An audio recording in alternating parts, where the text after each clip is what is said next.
नमस्कार मित्रांनो, मी पवन देशपांडे तुमचं आपल्या युट्यूब चॅनलमध्ये स्वागत करतो. मित्रांनो, मागं काही दिवसा पहिले आकृती बंद आला होता आणि बऱ्याच ठिकाणी बऱ्याच पेपरमध्ये सुद्धा वेगवेगळी कात्रण आली होती. त्यानुसार जे आपण पाहत होतो ते असं होतं की सर मंडळ अधिकारी पदाच्या भरपूर साऱ्या जागा रिक्त आहेत. तर मंडळ अधिकारी पदाची जाहिरात येऊ शकते का, असं भरपूर साऱ्या विद्यार्थ्यांचे मला प्रश्न विचारले चालले होते की सर नेमकं मंडळ अधिकारीच्या ज्या रिक्त जागा आपण पाहत आहोत आकृतीबंधामध्ये, वेगवेगळ्या पेपरमध्ये, या सगळ्या गोष्टीमध्ये, तर त्यानुसार हे गट क च्या पदाची जाहिरात पडू शकते का. जवळपास मागच्या 3-4 वर्षापासून हे एक गोष्ट आपल्याला नेहमीच पाहायला मिळते. म्हणजे मागची तलाठी भरतीच्या आधी सुद्धा मंडळ अधिकारीच्या रिक्त जागा होत्या, त्याचे सुद्धा त्या ठिकाणी बऱ्याच वेळेस विद्यार्थ्यांकडून असे विचारणा व्हायची की सर खरंच मंडळ अधिकारी पदाची जाहिरात येते का. तर एका शब्दात त्याचं उत्तर सांगायचं झालं तर मित्रांनो, आतापर्यंत मंडळ अधिकारी पदाची जाहिरात कधीही पडली नाही आणि याच्यानंतर देखील मंडळ अधिकारी पदाची जाहिरात कधीच पडणार नाही. का पडणार नाही आणि मग मंडळ अधिकारी पदाच्या रिक्त जागाचा आम्हाला काही फायदा होईल का, या सगळ्या गोष्टीची माहिती तुम्हाला मी थोडक्यात आजच्या सेशनमध्ये सांगण्याचा प्रयत्न करणार आहे. ओके, आकृतीबंधामध्ये तुम्ही पाहिलं असेल तलाठीच्या जवळपास 12-15 हजार जागा असतील किंवा मंडळ अधिकाऱ्याच्या जवळपास 2,500 पेक्षा जास्त जागा असतील. ह्याची रिक्त पदं आपल्याला मेन्शन केलेली दिसून येतात. एवढी तर आपल्या या जिंदगीमध्ये, या हयातीमध्ये एवढी पदाची जाहिरात तर कधीच पडणार नाही, कारण हायेस्ट जाहिरात मागे 2023 ला पडली होती. त्याच्यानंतर ते डिपार्टमेंट झोपी गेलेलं आहे. आता 3 वर्षापासून आपण वेट करत आहोत की तलाठीची नेमकी जाहिरात कधी पडेल, ती अजूनही पडलेली नाहीये. आणि जर तुम्ही मला एका प्रश्नाचं उत्तर विचारलात की सर आता परत एकदा तलाठीची जाहिरात पडण्याची या ठिकाणी चर्चा चालू झालेली आहे, म्हणजे तलाठी आता एमपीएससी कडून गेलेली आहे, आता एमपीएससीची जाहिरात कधी पडेल किंवा तलाठीची जाहिरात कधी पडेल, तर एका शॉर्टकटमध्ये मी तुम्हाला सांगेन की बाळांनो 4-5 महिने तर मला अजून शक्यता वाटत नाही तलाठीची जाहिरात पडण्याची. ओके, पण सोबतच मी हा पॉईंट मेन्शन करतो, ही जरी निगेटिव्ह गोष्ट असली की अजून 4-5 महिने जाहिरात पडणार नाही किंवा त्याच्यापेक्षा सुद्धा जास्त वेळ लागेल, तरी सुद्धा मी तुम्हाला आत्ताच सांगून ठेवेन, गट क मधलं जर सगळ्यात बेस्ट पद कोणतं असेल, मी स्वतः या तलाठी पदावरती 10 वर्ष काम केलं आहे, त्यामुळे मी सांगेन की गट क मधलं सगळ्यात बेस्ट पद, ज्याचा पब्लिक कॉन्टॅक्ट चांगला आहे, ज्याच्या सहीला महत्व आहे, तर ते पद आहे केवळ तलाठी पद. त्यामुळे या पदासाठी कॉम्पिटिशन पण जास्त असते.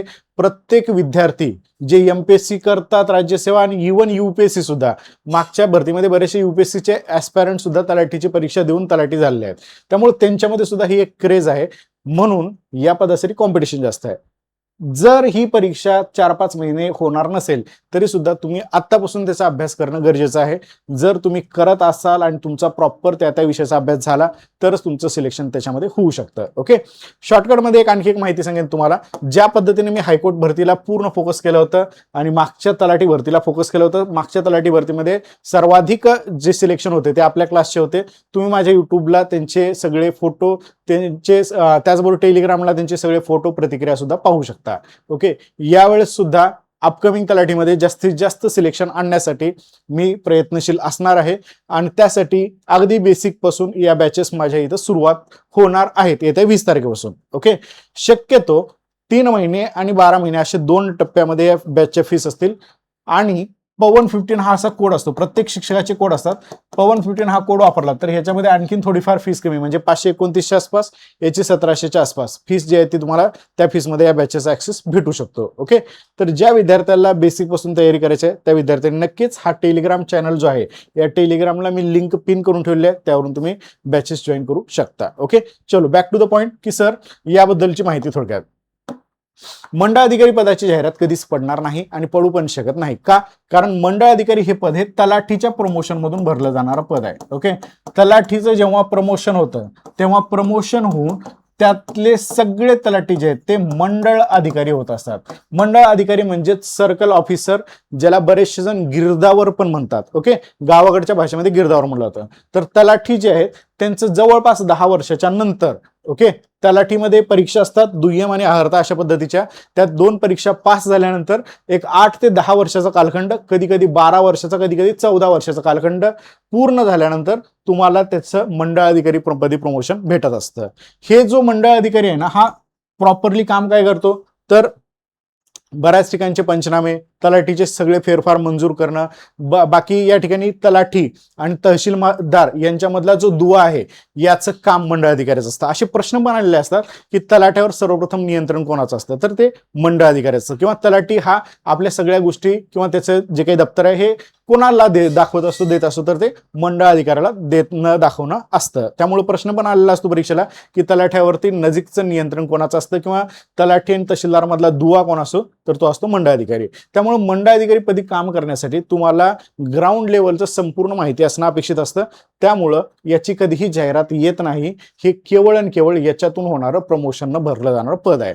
मग जेव्हा मंडळ अधिकारी होता तुम्ही, मंडळ अधिकारीचं सुद्धा प्रमोशन जे आहे त्यातल्या प्रमोशन हे नायब तहसीलदार पदी होत असतं. ओके, नायब तहसीलदारच्या जागा हे एमपीएससी मधून भरल्या जातात आणि काही जागा ज्या आहेत ह्या डिपार्टमेंटल असतात. ओके, काही जागा डिपार्टमेंटल असतात. त्या डिपार्टमेंटल जागा या मंडळ अधिकाऱ्यांनी लिपिक पदातून जे झालेले असतात प्रमोशन त्याच्यातून नायब तहसीलदार काही होत असलेले पाहायला मिळतात. म्हणजे तलाठीचं प्रमोशन मंडळ अधिकारी, मंडळ अधिकारीचं प्रमोशन नायब तहसीलदार आणि नायब तहसीलदारचं प्रमोशन तहसीलदारपदी. जर तुम्ही यंग एज मध्ये लागला असाल, म्हणजे 24-25 वर्षी जर ॲज अ तलाठी म्हणून लागला असाल, तर तुम्ही तहसीलदार पर्यंत तुमचं प्रमोशन जे आहे ते प्रमोशन रिटायरमेंटच्या शेवटपर्यंत जात असतं. ओके, तर हे प्रमोशन न भरलं जाणार पद आहे. त्यामुळे इथं कोणत्याही प्रकारचं या ठिकाणी जाहिरात जी आहे ती जाहिरात निघत नाही आणि निघणार पण नाही. ओके, तर हे सोपा प्रश्न कळला सगळ्यांना की सर मंडळ अधिकारी पदाची भरती होते का, तर याचं उत्तर साध्या सोप्या भाषेत आहे नाही, नाही, नाही, नो, नेव्हर, कधीच नाही होत. ओके, तर ही गोष्ट सगळ्यांनी माहिती ठेवा. आणि सर मग ठीक आहे होत नाही, मग ह्या रिक्त पदाचा आम्हाला फायदा काय? करेक्ट आहे. तर एक लक्षात ठेवा, जेव्हा हे तलाठी सगळे जे आहेत, मी बऱ्याच वेळेस दाखवत असतो माझ्यासोबत असलेले तलाठी जे प्रमोशन होतं मंडळ अधिकारीपदी ते दाखवत असतो. जेव्हा हा तलाठी मंडळ अधिकारी होतो तेव्हा ह्या तलाठ्याची जी जागा आहे ही जागा रिक्त होते. ओके, म्हणजे थोडक्यात हे मंडळ अधिकारी जे होतात ना ते मंडळ अधिकारी झाल्यामुळे तलाठीच्या जागा रिक्त होतात. मग जागा रिक्त झाली की मग त्या ठिकाणी काय होते, तलाठीची जी जाहिरात आहे ती जाहिरात निघत असते. त्यामुळं आपल्याला हा फायदाच होतो की मंडळ अधिकारीच्या जागा भरल्या गेल्या की आपल्याला रिक्त पदं जे आहेत तलाठीची, ते रिक्त पदांची संख्या वाढते आणि तिथं जी आहे ती भरती होत असलेली दिसून येते. ओके, एकंदरीत 1700 पदाची जाहिरात येणार असं म्हणलं चाललंय तलाठी भरतीमध्ये. तर मला असं वाटतं की ही भरती कदाचित 2500 पेक्षा जास्त पदांची असू शकते. प्रॉपर व्यवस्थित तयारी करा. लवकर जर जाहिरात पडली तर तुमचं सिलेक्शन झालं पाहिजे. त्यासाठी तुम्हाला आतापासूनच मेहनत घेणं गरजेचं असेल. ओके, चलो, तर मी संपूर्ण माहिती तुम्हाला इथं सांगितली. अजून जर काही माहिती असेल तर नक्कीच तुम्हाला मी सांगेन, शेअर पण करेन. हा टेलिग्राम ग्रुप जॉईन करायला विसरू नका. आणि सोबतच आणखी एक आहे टेलिग्राम एमपीएससी बाय पवन देशपांडे, तो स्पेशल तलाठीसाठी डेडिकेटेड आहे. एमपीएससी बाय पवन देशपांडे सर्च करा, तिथे तुम्हाला भेटेल. आणि या टेलिग्राममध्ये पिन केलेल्या लिंक जे असतात त्या पिन केलेल्या लिंकवरून तुम्ही डायरेक्ट ऍडमिशन घेऊ शकता. ओके, चलो डन. ठीक आहे, तर अजून जर काही डाऊट्स असतील तर ते डाऊट्स नक्कीच कमेंट बॉक्समध्ये विचारा. आपण नेक्स्ट लेक्चरला ते डाऊट्स क्लिअर करण्याचा प्रयत्न करू. ओके, चलो, thank you, take care, bye bye.